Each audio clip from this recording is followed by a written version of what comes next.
ప్రభువునందు ప్రియమైన దేవుని బిడ్డలారా, యేసుక్రీస్తు వారి శుభనామంలో మీకు వందనాలు. నా పేరు కారుపాటి శాంతిసాగర్. నేను దైవ సేవకుడిని.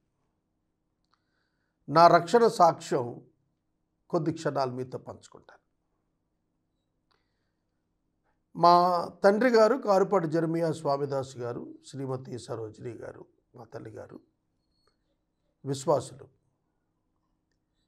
మా ఫోర్ ఫాదర్స్, మా నాన్నగారి గ్రాండ్ ఫాదర్ మొదలుకొని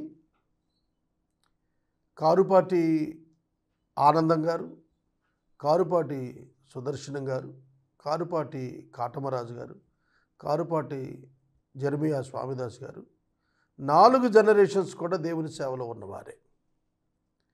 పూర్తి సేవలో 3 తరాలు, పాక్షిక సేవలో ఉద్యోగం చేస్తూ మా నాన్నగారు చర్చి కూడా ఏర్పాటు చేసి గొప్ప సేవ చేశారు. నేను 5th జనరేషన్, 5వ తరం క్రైస్తవుడిని. పుట్టుకతో క్రైస్తవుడిని అయినా వ్యక్తిగతంగా యేసుక్రీస్తు ప్రభువుని రక్షకునిగా అంగీకరించినటువంటి క్షణం నా జీవితంలో రావడానికి 21 సంవత్సరాలు పట్టింది. 21st ఇయర్ ముగింపు దినంకి వచ్చేటప్పటికి నేను అపవాది చేతికి అప్పగించబడ్డాను. దురాత్మ చేత పీడించబడ్డాను. చాలా భయంకరమైన శోధన అనుభవించాను.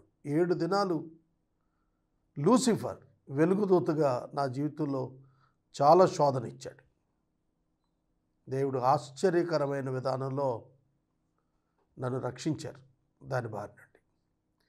నేను కన్నీటితో నా పాపాలను, విస్తార పాపాలను ప్రభు సన్నిధిలో ఒప్పుకున్నాను, విడిచిపెట్టాను, మారు మనసు పొందాను. ఆ దినాన నా రక్షణ అనుభవాన్ని నేను రుచి చూశాను. అదే దినాన తీర్మానం చేసుకున్నాను, నన్ను బ్రతికించినందున నేను నీ సేవ చేస్తానని. అప్పటి నుండి ఇప్పటి వరకు 34 సంవత్సరాలు దేవునికి నమ్మకంగా సేవ చేస్తున్నాను. యేసుక్రీస్తు ప్రభు నామమునందల విశ్వాసం ద్వారా దేవుడు ఉచితంగా ఇచ్చిన పాప క్షమాపణ నాకు లభించింది.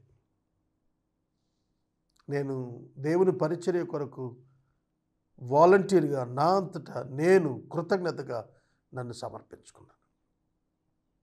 ఆ దినం మొదలు ఈ దినం వరకు నమ్మకమైన దేవుడు నా పరిచర్యను కొనసాగిస్తున్నాడు. రక్షించారు. సేవ కొరకు నన్ను యోగ్యునిగా ఎంచి ఆమోదించి కొనసాగిస్తున్నారు. అట్టి దేవునికి మహిమ కలుగును కాక. మరొక సాక్ష్యంలో కలుసుకుందాం. దైవాశీస్సులు.